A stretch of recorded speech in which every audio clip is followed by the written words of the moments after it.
SR Nagar senior citizen council అధ్యక్షులు కాసాని సహదేవ్ గౌడ్ ఆధ్వర్యంలో council నందు కౌన్సిల్ కార్యవర్గ సభ్యులు డ్యాగా బాలరాజ్ యాదవ్ ప్రతి గురువారం భగవద్గీత ప్రవచనాలు ప్రవచిస్తూ ఉంటారు. ఇప్పటి వరకు ఒక్కో గురువారం ఒక్కో భాగం చొప్పున 99 గురువారాల పాటు 99 భాగాలుగా భగవద్గీతను ప్రవచించానని, ఈ వారంతో అంటే డిసెంబర్ 9 నాటికి 100 గురువారాల పాటు 100 భాగాలుగా ఎలాంటి ఆటంకాలు లేకుండా భగవద్గీతను చెప్పానని డ్యాగా బాలరాజ్ యాదవ్ తమ సంతోషాన్ని వ్యక్తం చేశారు. తరువాత కౌన్సిల్ అధ్యక్షులు కాసాని సహదేవ్ గౌడ్ మాట్లాడుతూ 100 భాగాలలో 700 శ్లోకాలను ప్రతి గురువారం 7 శ్లోకాలుగా పద్యానువాదంతో, భావ వ్యక్తీకరణతో, విశ్లేషణాత్మకంగా, వివరంగా, ఆసక్తికరంగా డ్యాగా బాలరాజ్ యాదవ్ ప్రవచించేవారని తెలిపారు. అలాగే ఈ మంగళవారం నాడు కౌన్సిల్ నందు సాయంత్రం 5:30 గీతా జయంతి పర్వదినం పురస్కరించుకొని పూర్ణాహుతి నిర్వహించడం జరుగుతుందని, కాబట్టి భక్తులు అధిక సంఖ్యలో పాల్గొని ఈ కార్యక్రమాన్ని విజయవంతం చేయాలని కాసాని సహదేవ్ గౌడ్ తెలియజేశారు. కౌన్సిల్లో ఇలాంటి భక్తి కార్యక్రమాలు నిర్వహిస్తున్న అధ్యక్షులకు సభ్యులు తమ ధన్యవాదాలు తెలిపారు.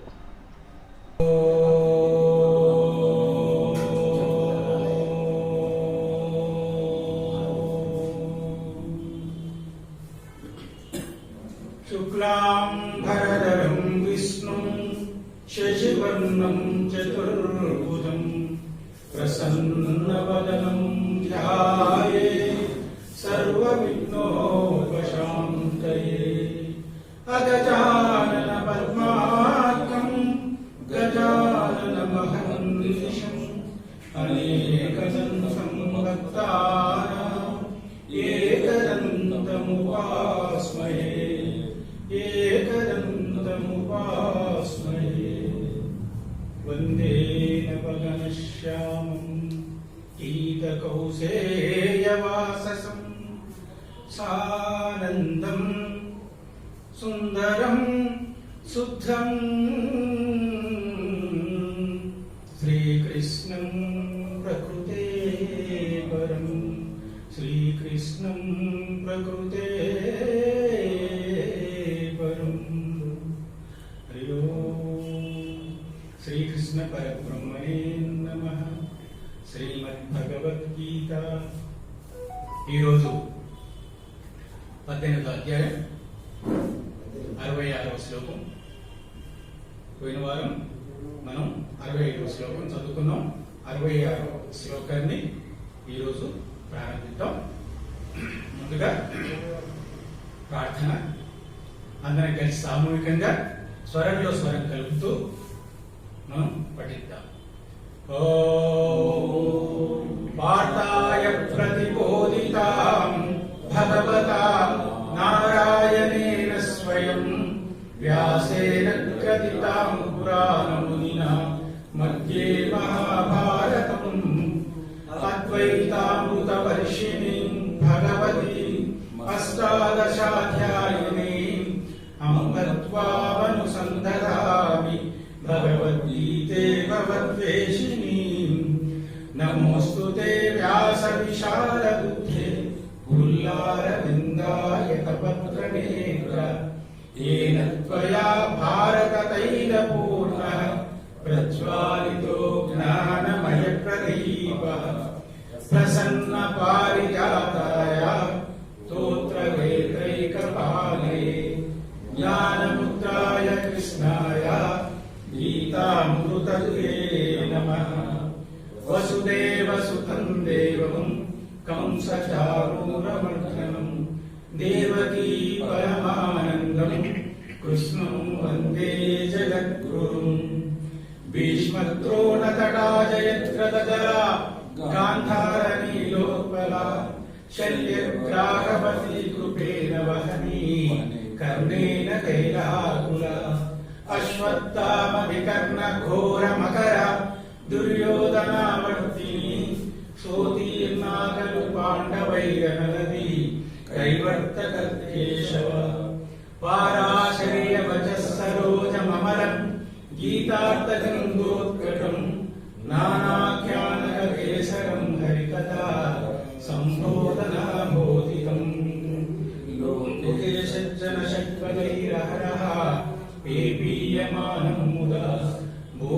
భారత పంకజం కలిమల ప్రత్వంశిన శ్రేయసే మూకం కరోతి వాచాలం పంగుం లంకయతే యత్కృపాతమహం వందే పరమానందమాధవం శాంతాకారం భుజగశయనం పద్మనాభం సురేశం విశ్వాధారం గగనసదృశం మేఘవర్ణం శుభాంగం లక్ష్మీకాంతం కమలనయనం యోగి విద్యానగమ్యం వందే విష్ణుం భవభయహరం సర్వలోకైకనాథం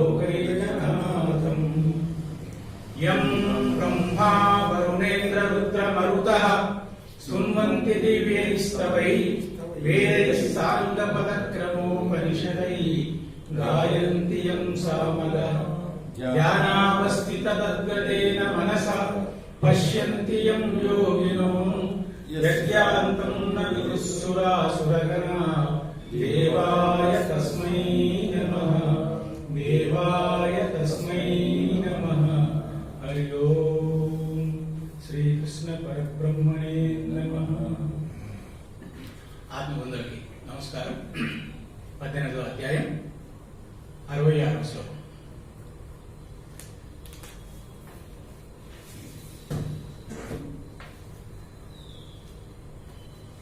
గీతలో ఈ శ్లోకం చాలా ఉత్కృష్టమైంది. ఇది ప్రవచనకర్తలు ప్రతి వారి యొక్క ప్రసంగంలో దీన్ని రివైండ్ చేస్తూ ఉంటారు. శ్రీ భగవాన్ వాచ సర్వధర్మాన్ పరిత్యజ్య మాం ఏకం శరణం వ్రజః అహం త్వా సర్వపాపేభ్యో మోక్షయిష్యామి మా శుచః మా శుచః. దుఃఖించదు అర్జునుడిని ఇప్పటివరకు నేను ఎన్నో ధర్మసూత్రాల్ని నీ యొక్క కర్తవ్య లక్షణాల్ని నేను చెప్తూ వచ్చాను. ఇక చివరగా నేను ఒకటే మాట చెప్తున్నాను. ఏమని? సర్వధర్మాన్ పరిత్యజ్య. సర్వధర్మాన్, అన్ని ధర్మాల్ని అంటే ఇక్కడ నీ యొక్క సమస్త కర్మల్ని. ఇక్కడ ధర్మం అంటే ఏంటి? కర్మ. నీ యొక్క సమస్త కర్మల్ని పరిత్యజ్య, వదిలేయమంటున్నాడు. ఎవరికి? మే, నాకు. సర్వధర్మాన్ పరిత్యజ్య, సమస్త కర్మల్ని నీవు నాకు సమర్పించు. ఇంకేంటి? మాం ఏకం శరణం వ్రజ. మాం ఏకం, ఇక్కడ చూడండి ఎంత బాగా చెప్పాడు. మాం ఏకం, నన్ను మాత్రమే అన్నాడు. ఎందుకన్నాడు? నేను సర్వ స్వతంత్రుణ్ణి, సర్వాధికారిని, అన్నిటికీ నేను పూజింపదగిన వాడిని, సర్వులకు హితకారిని అయినటువంటి నన్ను. ఇక్కడ ఏమన్నాడు? మాం ఏకం, నన్ను ఒక్కడినే శరణం వ్రజ, నువ్వు శరణు కోరు, నీవు నాకు శరణు కా. అంతే, మీరు చేయాల్సిన పని ఇంకేం లేదు. అన్నీ నీ కర్మల్ని నాకు సమర్పించు, నీవు నాకే శరణం వ్రజ, నాకు శరణాగతి కా. ఎందుకు? ఇక్కడ చెప్తున్నాడు అహం త్వా సర్వ పాపేభ్యో. సర్వ పాపేభ్యో, సమస్త పాపాలని అంటాడు. కానీ ఇక్కడ మనం పాపాలు అనుకోకూడదు. ఇక్కడ ఏంటి? నీకు కలిగే సమస్త దుఃఖాల్ని, కష్టాల్ని, ఇబ్బందుల్ని, వీటన్నిటిని కూడా ఏంటి? ఏం చేస్తాను? అహం త్వాం సర్వ పాపేభ్యో, నీ సమస్త కర్మల్ని కూడా నేను ఏం చేస్తాను? పరిత్యజిస్తాను. చేసి ఏం చేస్తాను? మోక్షయిష్యామి, నీకు మోక్షాన్ని ప్రసాదిస్తాను. నీకు నేను మోక్షాన్ని ప్రసాదిస్తాను. కాబట్టి మా శుచః అన్నాడు. అయ్యా, నువ్వు దుఃఖించకు, నువ్వు ఏడవు, నువ్వు బాధపడు. ఎందుకు బాధపడుతున్నావు? నేనున్నానుగా. నీ కర్మల్ని, నీ సమస్త కర్మల్ని నాకు సమర్పించు. నువ్వు నాకే శరణాగతిగా. ఇంతకు ముందు కూడా మనం వేరే శ్లోకంలో కూడా మనం చదివాం, నాకే నమస్కరించు, నాకే పూజించు, నాకే శరణాగతిగా. నువ్వు వేరే ఆలోచన ఏది పెట్టుకో. అప్పుడు ఏం చేస్తాను? మోక్షయిష్యామి, నేను నీకు మోక్షాన్ని ప్రసాదిస్తాను. మా శుచః, నీవు బాధపడాల్సిన అవసరమే లేదు అంటాడు. ఒక విధంగా సర్వధర్మంబులను వీడి సవ్యసాచి నన్ను శరణంబు గోరుము, నిన్ను నేను సర్వ పాపంబులందుండి సత్వరముగా ముక్తు చేసెద దుఃఖింపబోకు విజయ. ఈ అర్జున, నీవు ఎలాంటి శోకాన్ని, దుఃఖాన్ని, బాధని పడాల్సిన అవసరం లేదు. నీ యొక్క సమస్త ఇబ్బందుల్ని కూడా నేను పోజేస్తాను, నీకు మోక్షాన్ని ప్రసాదిస్తాను. సర్వధర్మాలను వదిలిపెట్టి నన్నే ఏకాగ్ర భక్తితో శరణుచొచ్చు, నేను నిన్ను సకల పాపాల నుండి విముక్తిని చేస్తాను, నీకు మోక్షాన్ని ప్రసాదిస్తాను, నీవు శోకింపవద్దు. ఈ శ్లోకంలో జ్ఞానం అనే పదం వాడకుండా జ్ఞాన యోగం గురించి బోధించాడు పరమాత్మ. చూడండి, ఈ శ్లోకంలో ఎక్కడ కూడా జ్ఞానం అనే శబ్దాన్ని, పదాన్ని వాడలేదు. వాడకుండానే జ్ఞానం యొక్క బోధని చేశాడు. 2వ అధ్యాయంలో 11వ శ్లోకంలో కృష్ణుడు గీతా బోధ స్టార్ట్ చేశాడు. అక్కడి వరకు ఏమైంది? యుద్ధం యొక్క విషయాన్ని, విశేషాన్ని మాత్రమే అలా చెప్తూ వచ్చాడు. 11వ శ్లోకం నుండి, 2వ అధ్యాయం 11వ శ్లోకం నుండి ఈ గీతా బోధని స్టార్ట్ చేశాడు పరమాత్మ. ఆ శ్లోకంలో ఆఖరి పదం ఏముంది?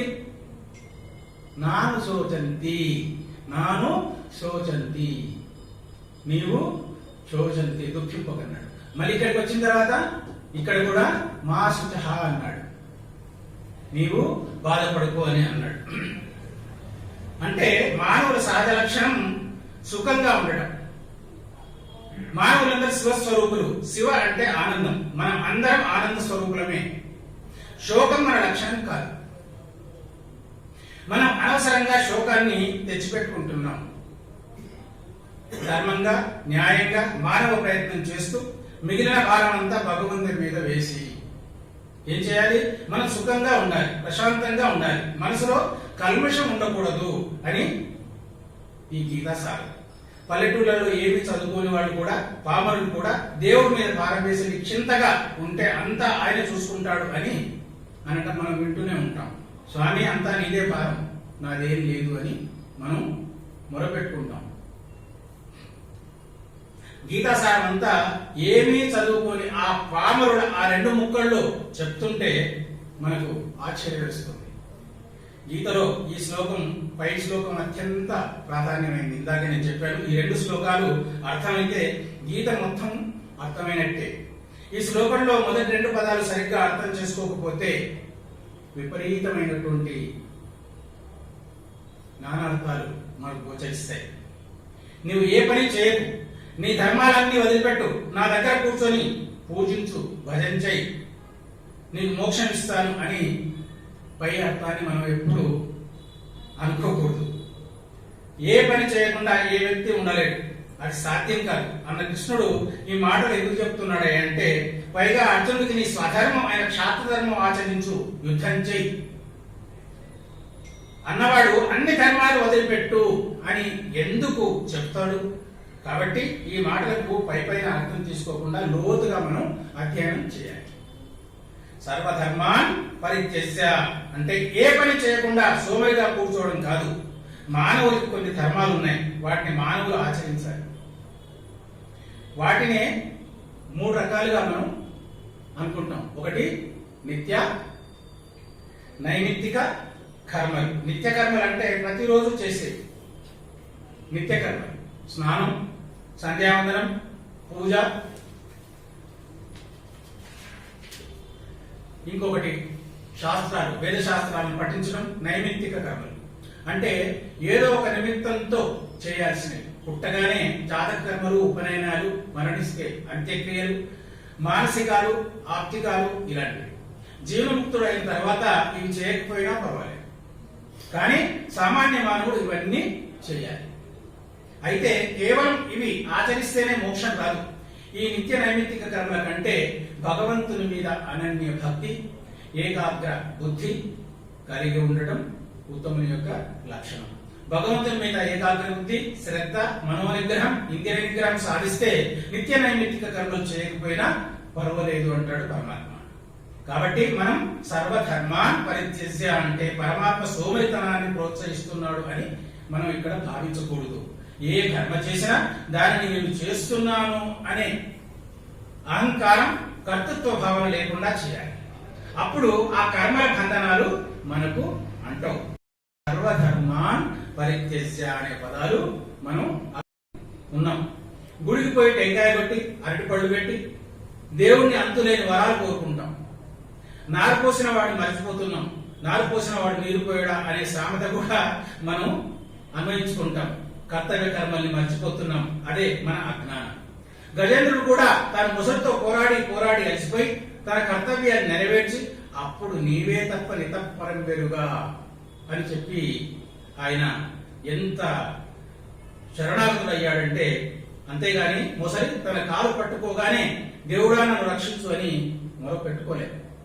విసిగి వేసారి చివరికి ఏ దిక్కు లేక నీవే దిక్కు ఇతప్పరం పెరుగా అని చెప్పేసి మొరపెట్టుకుంది. అంతటి ఇది అంతా క్రమం తప్పకుండా స్కూల్కి పోయి మాస్టర్ చెప్పిన పాఠాలు శ్రద్ధగా విని రాత్రి వాటిని మననం చేసుకుంటూ పరీక్షల సమయంలో భగవంతుని మీద మనసు లగ్నం చేస్తే, పరీక్షలు రాస్తే పరమాత్మ కూడా ఆడికి సాయం చేయడు. చదివిన గుర్తుకు వస్తాయి, చక్కని ఫలితాలు వస్తాయి. కాబట్టి మనం కూడా ముందు మన కర్తవ్యాన్ని శ్రద్ధతో నిష్ఠతో నెరవేర్చాలి. ఫలితం భగవంతుడికి వదిలిపెట్టాలి. అప్పుడు మనం నిశ్చింతగా ఉండగలుగుతాం. సర్వధర్మాన్ పరిత్యజ్య అంటే మరొక అర్థం కూడా చెప్పుకోవచ్చు. ఏమని? మనకు రెండు మార్గాలు ఉన్నాయి. ఒకటి ప్రవృత్తి మార్గం, రెండవది నివృత్తి మార్గం. సర్వధర్మాలు అంటే ప్రవృత్తి మార్గంలో లభించి ప్రాపంచిక విషయాలు, విషయవాంఛలు, బంధుమాత్మలు శరణు వేడాలి. నీవే తప్ప ఇతప్పరం పెరుగు అనే స్థాయికి మనం చేరుకోవాలి. అప్పుడు మనం ఏం చేసినా ఆ పాపం మనకు అంటదు. అంటే అకృత్యాలు చేయమని కాదు. ఆ స్థాయికి చేరుకున్నవాడు దుర్మార్గులు, అకృత్యాలు, దుర్మార్గాలు చేయడు. పరమాత్మను పట్టుకున్న వాడికి చిన్న చిన్న ధర్మాలు, పూజలు పరమాత్మ మనసులో నిలుపుకొని ధ్యానిస్తూ ఉంటారు. కానీ మనం సన్యాసం కాదు కదా, సంసారంలో ఉన్నాం. కాబట్టి మనం కర్మలు చేయాలి, అది తప్పదు. నేను చేస్తున్నాను అనే కర్తృత్వ భావన ముందుగా మనం వదిలిపెట్టాలి. ఎందుకంటే ఆత్మ వేరు, శరీరం వేరు. మనసు, బుద్ధి, అహంకారాలు, శరీరం అనే ఇవే పనులు చేసేది. గుణాగుణేషు వర్తంతే అని ఇదివరకే మనం చెప్పుకున్నాం. అంటే మనలో ఉన్న సత్వ రజస్తమో గుణాలు బయట ప్రకృతిలో ఉన్న రజస్తమ గుణాలతో చేరి ప్రవర్తిస్తున్నాయి. దానివల్ల కర్మలు జరుగుతూ ఉన్నాయి. ఉదాహరణకి సత్వగుణం కలిగిన అందమైన వస్తువు గాని, పువ్వును గాని చూసి మనలో ఉన్న సత్వగుణం దానిని చూడమని, దాని దగ్గరకు వెళ్ళమని సూచిస్తూ ఉంది.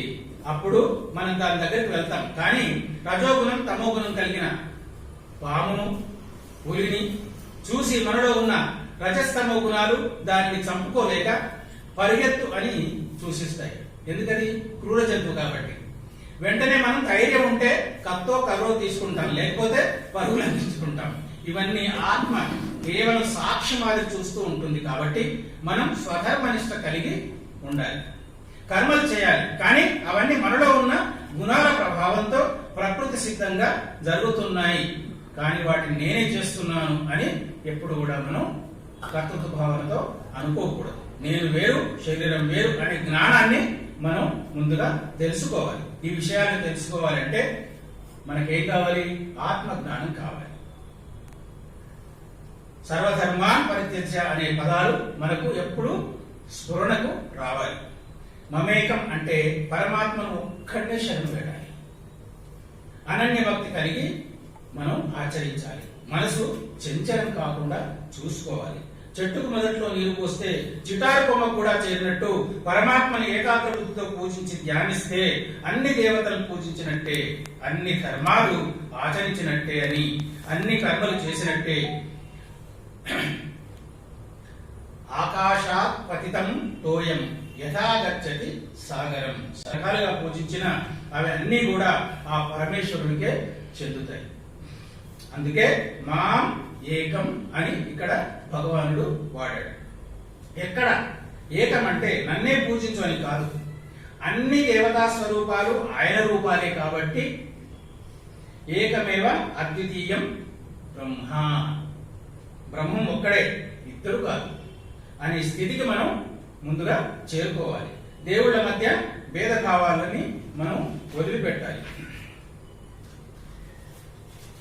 పాపాల నుండి విముక్తులు అవుతారు. సమస్త బంధనాల నుంచి విముక్తిని పొందుతారు. సంసార బంధనాల నుండి, ప్రాపంచిక విషయాల నుండి, విషయ వాంఛల నుండి ముక్తి కలుగుతుంది. ఆ బాధ్యత ఆయన తీసుకుంటాడు. మనం చేయాల్సింది చేస్తే ఆయన చేయాల్సింది ఆయన చేస్తాడు. మనం ఏమి చేయకుండా అంతా దేవుడే చూసుకుంటాడని అనుకోవడం సోమరితనానికి అన్నాడు. అంటే అర్జున, ఎందుకయ్యా నువ్వు శోకిస్తావు? నాకు ఏడడం అంటే పడదు అని అన్నాడు కృష్ణుడు చాలా సూటిగా. ఇందాక చెప్పినట్టు సంతోషంగా ఉండడం మానవుల లక్షణం. మనం అనుకున్నాం దుఃఖాలు మనం తెచ్చిపెట్టుకుంటాం.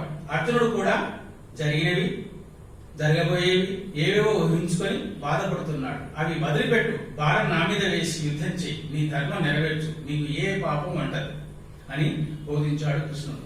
నిజంగా అర్జునుడు ఎంత ఉద్వేగానికి లోనయ్యాడంటే, నకాంక్షే విజయం కృష్ణ, నాకు విజయం వద్దు, నచరాజ్యం సుఖానిచ, నాకు రాజ్యం వద్దు, సుఖాలు వద్దు, కిన్నో రాజ్యేన గోవింద కిం భోగై జీవితేనవ, ఎందుకు ఈ భోగాలు, ఈ భాగ్యాలు, ఇవన్నీ నాకు ఏవి వద్దు అని చెప్పి ఎంత నిజంగా ఆయన డీప్ గా లోనికి వెళ్ళిపోయాడంటే ఇక ఏం మిగలలేదు ఆయన దగ్గర. నాకు ఏది వద్దన్నాడు. కానీ యుద్ధానికి ముందు ఎంతో గాంభీర్యంగా, ఎంతో ఉత్సుకతతో, ఎంతో ధైర్యంగా యుద్ధానికి బయలుదేరిన అతను ఇంత నిస్పృహ, నిరాశ, దుఃఖం ఆయనలో ఆవరించడం, వీటన్నిటిని కూడా తొలగించడానికి కృష్ణ పరమాత్మ నిజంగా ఇన్ని నీతి వాక్యాలు, ధర్మవాక్యాలు, కర్తవ్య స్ఫురణ ఇవన్నీ కూడా కలిగించడం చాలా గొప్ప. 67వ శ్లోకం. ఇదంతే నా తపస్కాయ నా భక్తాయ కదాచన నచ మాం యోభ్యసూయతి.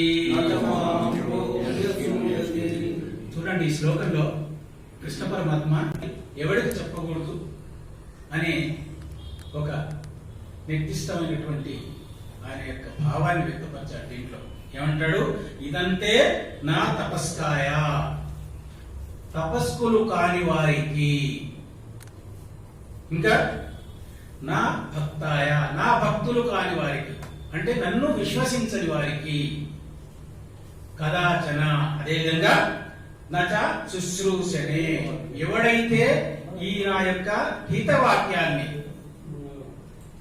మంచి మాటల్ని ఎవడైతే నా శుశ్రూష, ఎవడైతే వినడో, వినాలనే ఉత్సుకత ఉండదో, ఎవడైతే ఇష్టపడడో,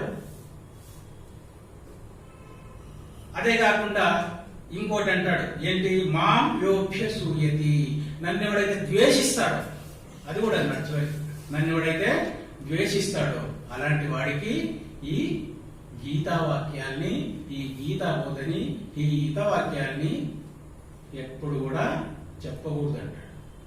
వాడికి అసలు చెప్పకూడదు అంటాడు. చాలా నిర్మోహమాటంగా చెప్పాడు ఈ శ్లోకంలో. ఇదంతే నా తపస్కాయ నా భక్తాయ కదాచన నా చా శుశ్రూషనే వాచ్యం నచమాం యోగ్య సూయతి అన్నాడు. అర్జున, ఇప్పుడు నేను నీకు బోధించిన ఈ గీతా శాస్త్రం తపస్సు, భక్తి, వినడంలో ఆసక్తి లేని వాడికి, దైవం యందు నమ్మకం లేకుండా దైవ దూషణ చేసేవాడికి ఏమన్నాడు? అభ్యసూయతి అంటే దూషణ, అభ్యసూయతి మనం ఇంగ్లీష్ లో కూడా అంటాం అబ్యూస్ అని, కరెక్టేనా? అబ్యూస్ అంటాం. అలాగే దీంట్లో కూడా అభ్యసూయతి అంటే భగవంతుణ్ణి విశ్వసించని వాడికి, చెడుగా భగవంతుని గురించి చెడుగా ఆలోచించే వాడికి కూడా ఈ గీతను బోధించకూడదు అంటాడు. కరెక్టే. ఈ హెచ్చరిక ఈనాడు మనందరికీ పరమాత్మ చేసినటువంటి హెచ్చరిక. ఈ గీతను ఎవరికి బోధించాలి, గీతను వినడానికి ఎవరు అర్హులు అనే విషయం ఇక్కడ వివరంగా చెప్పాడు కృష్ణ పరమాత్మ. గీతను వినడానికి మొట్టమొదటి అర్హత ఎవరికి ఉంటుంది? తపస్సు అనగా యోగం, తపస్సు చేసేవాడికి మొదటి అర్హత ఉంటుందంట. అంటే అడవులకు పోయి తపస్సు చేయడం కాదు, గృహస్థుగా ఉంటూనే ధర్మచింతన, క్రమశిక్షణ కలిగిన జీవితం గడిపేవారు అని అర్థం. క్రమశిక్షణ, ధర్మ ఆచరణ లేని వారికి భగవద్గీత చెప్తే వాడు దానిని తప్పుగా అర్థం చేసుకునే అవకాశం ఉంది. తరువాతి లక్షణం భక్తి, దైవభక్తి లేని వారికి, ఏకాగ్రత లేని వారికి ఇది ఎప్పుడు కూడా చెప్పకూడదు.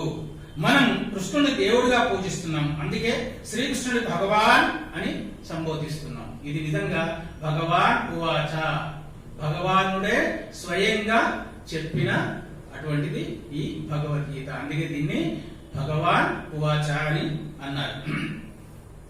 అటువంటిది దేవుడి మీద భక్తి లేని వాడికి భగవద్గీత చెప్పడం చెవిటివాడి నుండి శంఖం కుదటం లాంటిదే. వాడు వినడు, పక్కన ఉన్న వాడిని విననివ్వడు. అటువంటి వాడికి ఇది ఎప్పుడు కూడా చెప్పకూడదు. తర్వాత లక్షణం పరధ్యాన్నంగా ఉండటం. గీతాజ్ఞాన యజ్ఞానికి వస్తారు, కూర్చుంటారు, మనసు ఎటో పోతుంది, ఏం చేస్తున్నారో తెలియదు, ఏం చెప్తున్నారో వినరు. పక్కన ఉన్నవాడిని ఇంకా ఎంతసేపు ఈ సోది అని చెప్పేసి గిలుతూ ఉంటారు. అంటే వీడికి వినడం ఇష్టం లేదు కాబట్టి, వినడం ఇష్టం లేని వారికి, ఈ యొక్క దైవాన్ని పూజించని వాడికి, దైవాన్ని దూషించే వాడికి ఈ గీతా శాస్త్రాన్ని ఎప్పుడు కూడా చెప్పకూడదు, చెప్పి కూడా ప్రయోజనం లేదు అని అంటాడు పరమాత్మ. ఎందుకంటే పై చెప్పిన లక్షణాలు కలవారు గీతలో ఏముంది మనకు తెలిసిందే కదా, మనకు తెలిసింది ఏముంది అనే, మనకు తెలియదు ఏముంది అనే మూర్ఖత్వంతో ఉంటారు. వారికి తెలియదు, ఒకరు చెప్తే వినరు. వారు బాగా చదువుకున్న విద్వాంసులు కావచ్చు, ప్రాపంచిక విద్యలు ఎన్నో నేర్చి ఉండొచ్చు, ఎన్నో డిగ్రీలు సంపాదించి ఉండొచ్చు. అటువంటి వారు తమ గొప్పతనాన్ని ఇతరుల ముందు ప్రదర్శించుకోవాలనే ఆతురతగా ఉంటారు. కానీ సత్యం అసత్యం వీటి మధ్య ఉన్న భేదాల్ని తెలుసుకోవడానికి ఇష్టం లేని మూర్ఖులు. వారికి తెలియదు, ఒకరు చెప్తే వినరు, తమకు తెలిసిందే సత్యం అని నమ్ముతారు. అటువంటి వారు గీతను సరిగా అర్థం చేసుకోలేరు. మనసు నిర్మలంగా లేకపోతే ఏం చెప్పినా అది తలకెక్కదు, బుద్ధి నిలవదు. గీతను వింటూనే ఉంటాడు, మనసు మాత్రం ప్రాపంచిక విషయాల వెంట పరిగెడుతూనే ఉంటుంది. అటువంటి వారికి చెప్పడం వృధా అంటాడు పరమాత్మ. తపస్సు అంటే అడవుల్లో పోయి ముక్కు మూసుకొని కూర్చోవడం కాదు. ఈ ప్రాపంచిక విషయాల నుండి, సంసార బంధనాల నుండి ఎలా విడివడాలా అని తపన చెందటం, క్రమశిక్షణ కలిగి ఉండటం చేసే పని. అందు ఏకాగ్రత కలిగి ఉండడం ముఖ్యం, అదే తపస్సు. దీని తర్వాత మరొక దుర్గుణం గురించి కూడా చెప్పాడు వ్యాసుల వారు. ఏమని? అప్యసూయతి అంటే దుర్బుద్ధి, అసూయ ఉండకూడదు. ఈ లక్షణాలు ఉన్నవాళ్ళు కూడా భగవద్గీతను శ్రద్ధగా చదవరు, వింటారు, కానీ వీరికి భగవంతుని మీద, ఆయన చెప్పిన గీత మీద నమ్మకం ఉండదు. గీతలో ఏమేమి అసందర్భాలు, తప్పులు, అవాచ్యాలు ఉన్నాయా అని వెతుకుతూ ఉంటారు. ప్రతిదీ సందేహిస్తారు, విమర్శనాత్మక దృష్టితో చూస్తూ ఉంటారు. గీతలో ఉన్నటువంటి ఈ 700 శ్లోకాలు శ్రీకృష్ణుడు చెప్పలేదు, వీటిలో కొన్ని తర్వాత కలిపారు అంటూ తమకు ఇష్టం లేని శ్లోకాలను తీసేసి కొత్త గీతను తయారు చేస్తారు చాలా మంది ఛాందసవాదులు. ఇంకా కొంతమంది గీతలో చెప్పిన విషయాలన్నిటికీ కారణాలు చూపించమంటారు. తుదకు గీత అంత ట్రాష్ అని కొట్టిపారేస్తూ ఉంటారు. ఇటువంటి మనస్తత్వం కలవారికి కూడా ఎప్పుడు కూడా గీతని బోధించవద్దు అంటాడు పరమాత్మ. మరి ఈ గీత ఎటువంటి వారిని చెప్పాలి అంటే గీత యందు పరమాత్మ యందు భక్తి శ్రద్ధ కలిగి ఉండాలి. ఏ పని చేసినా ఒక తపస్సులాగా చేసేవారికి చెప్పాలి. చేసే పని మీద ఏకాగ్రత కలిగి ఉండాలి. అన్నిటికన్నా ముఖ్యంగా గీతను వినడంలో ఆసక్తి, అందులో ఏముందో తెలుసుకోవాలని జిజ్ఞాస కలిగి ఉండాలి. ఇటువంటి వారికి గీతను బోధించవచ్చు. ఆడ మగ ధనిక పేద ఉన్నత కులం నీచ కులం విద్యావంతులు విద్యాకందం లేనివారు అనే తేడా లేకుండా ఈ పై లక్షణాలు ఉన్న వారికి గీతను బోధించాలి. అటువంటి వారు గీతను సరిగా అర్థం చేసుకోగలరు అని పరమాత్మ యొక్క అభిప్రాయం. గీతను వినడానికి కావలసిన యోగ్యతల్ని, అటువంటి యోగ్యతలను ప్రతి వ్యక్తి పెంపొందించుకోవాలని ఆవశ్యకతని ఈ శ్లోకంలో చక్కగా వివరించాడు వ్యాసుల వారు. అరయ పరమ రహస్యమైనట్టిది అవని నా భక్తులకు చెప్పునట్టివాడు పరమ సద్భక్తి నాయందు స్థిరపడంగా సంధియము లేక తుదిని పొందగలడు. 65వ శ్లోకం. యైమం పరమం గుహ్యం మద్భక్తేస్య విదాస్యతి భక్తిం మయి పరాం కృత్వా మామే వైశిత్య సంశయః. అసలు నీకు సంశయమే ఉండదు, దీంట్లో నీకు ఎలాంటి సంశయమే అవసరం లేదు. ఎందుకు? ఈ పరమ రహస్యమైన గీతా శాస్త్రాన్ని ఎవరైతే ఇతరులకు చెప్తారో వారు నా యొక్క భక్తి కలిగి ఉండాలి. గీత గురించి గాని పరమాత్మ గురించి గాని ఆత్మతత్వాన్ని గురించి గాని అతనికి ఎటువంటి సందేహాలు ఉండకూడదు. అప్పుడే అతను గీతను ఇతరులకు బోధించగలడు.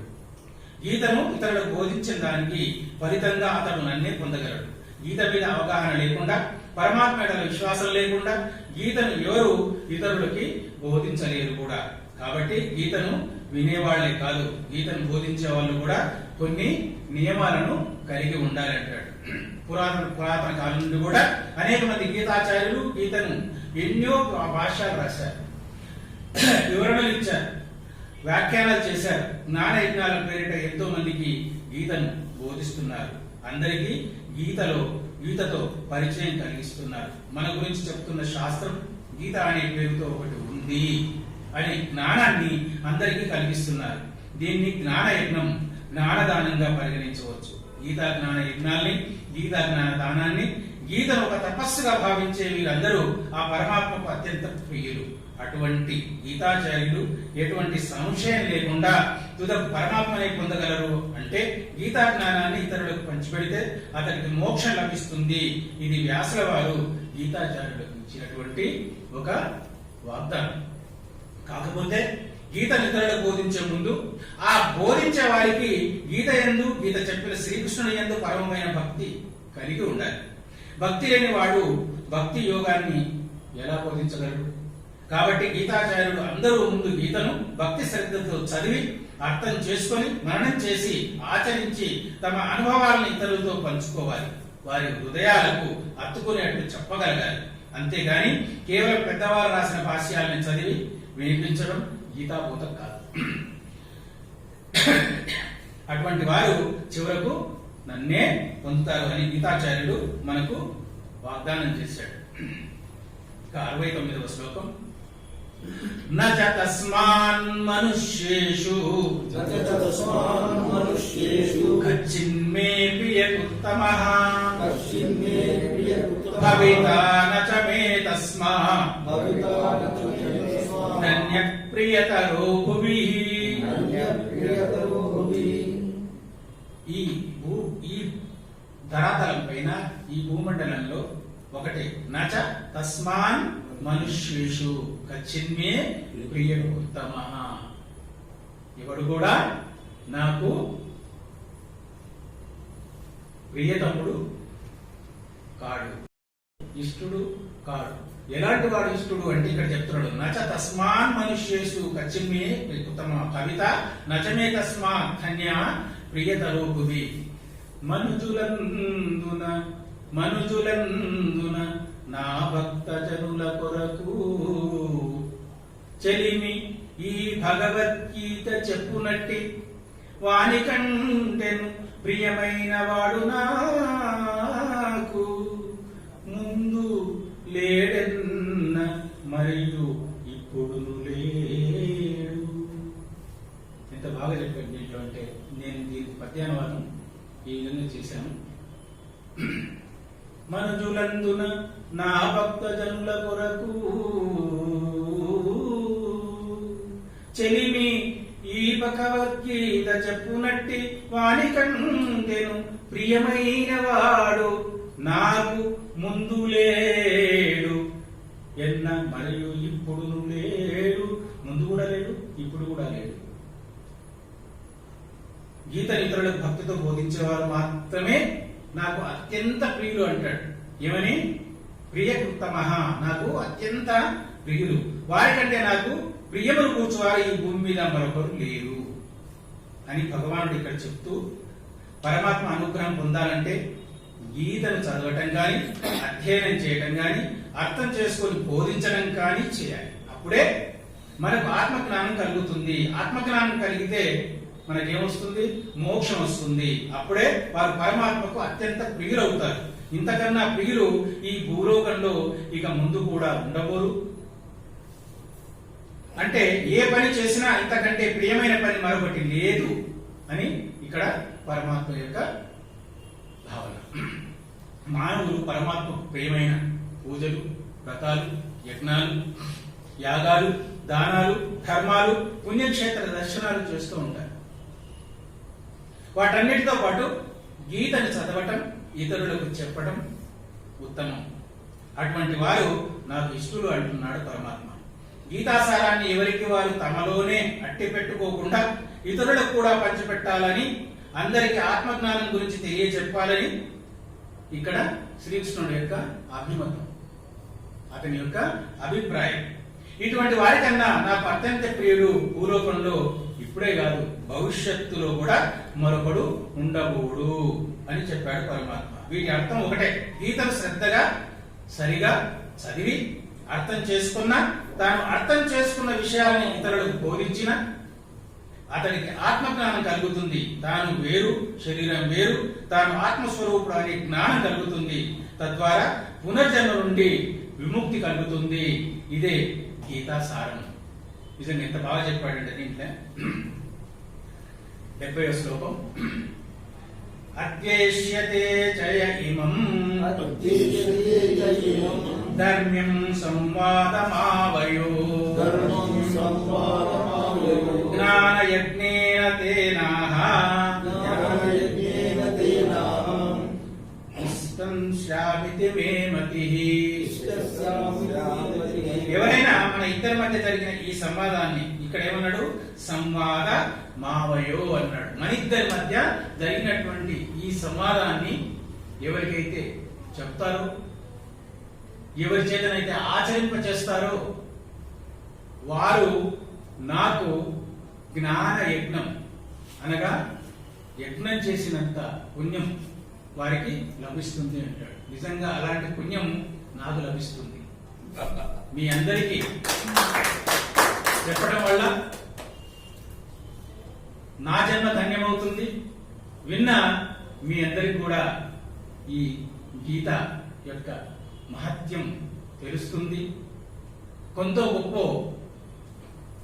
ఆచరిస్తే పుణ్యం కూడా కలుగుతుంది. ఇది నా జన్మ సార్థకం, మీ అందరికీ పుణ్యప్రదం. కబడి మనకిట నేడు కలిగినట్టి ధర్మ సంవాదమైన ఇట్టాని ఎవ్వడధ్యయనమునర్చు అతడు జ్ఞాన యజ్ఞమున నన్ను పూజించనని తలంతు. ఈ గీతను ఎవడైతే ఇతరులకు చెప్తాడో, ఇతరుల చేత ఆచరింపచేస్తాడో వాడు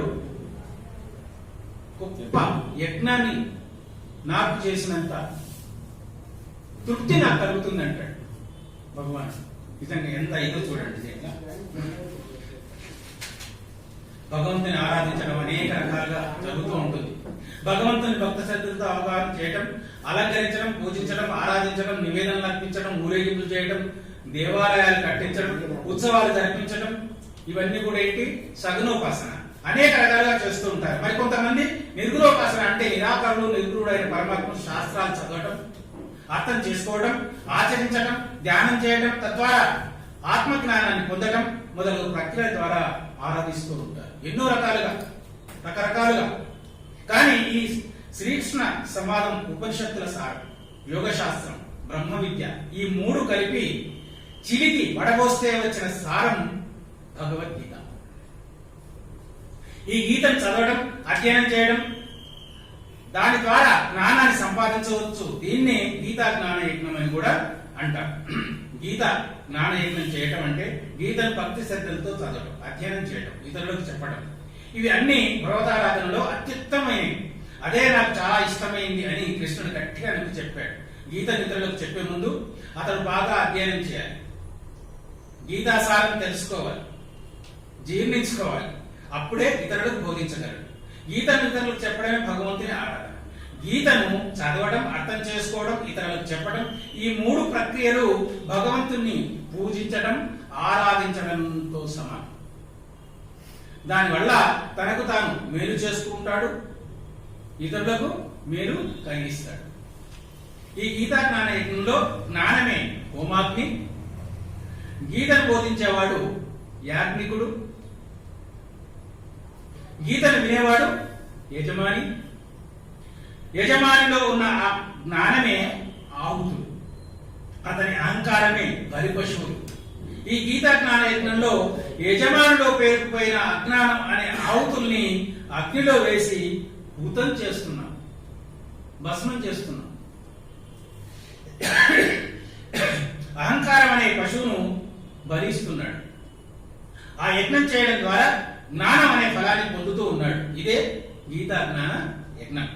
గీతలో భక్తి, జ్ఞాన, వైరాగ్యాల గురించి ముఖ్యంగా చెప్పబడ్డాయి. గీతను చదివినా, ఇతరులకు చెప్పినా ఈ మూడు గుణాలు కొంచెం అయినా వంటపడతాయి. ఇది ఎవరో చెప్పిన మాట కాదు, కృష్ణుడే ఇది నా నిశ్చయం అని ఉద్ఘాటించాడు, ప్రతిజ్ఞ కూడా చేశాడు ఇంతకు ముందు. కాబట్టి గీతా పఠనం, గీతా బోధన పరమాత్మకు ఇష్టం అని మనకు ఈ శ్లోకం ద్వారా తెలుస్తూ ఉంది. హరి ఓం.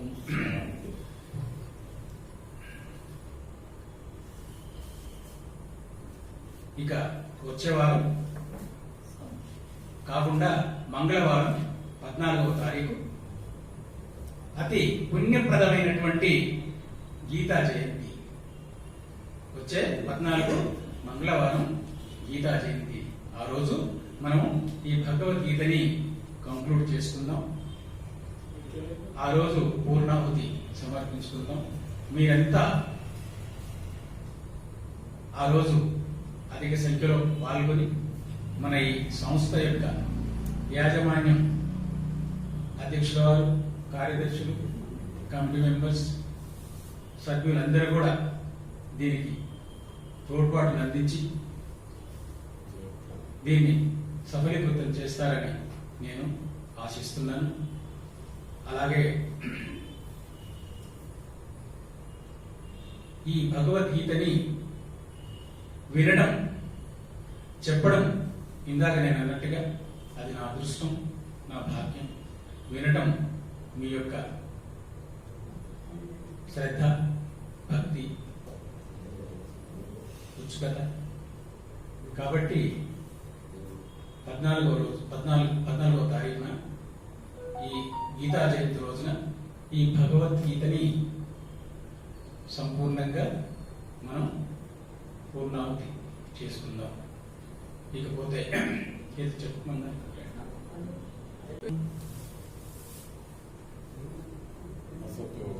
అసతో మా సద్గమయ తమసో మా జ్యోతిర్గమయ మృత్యోర్మా అమృతం గమయ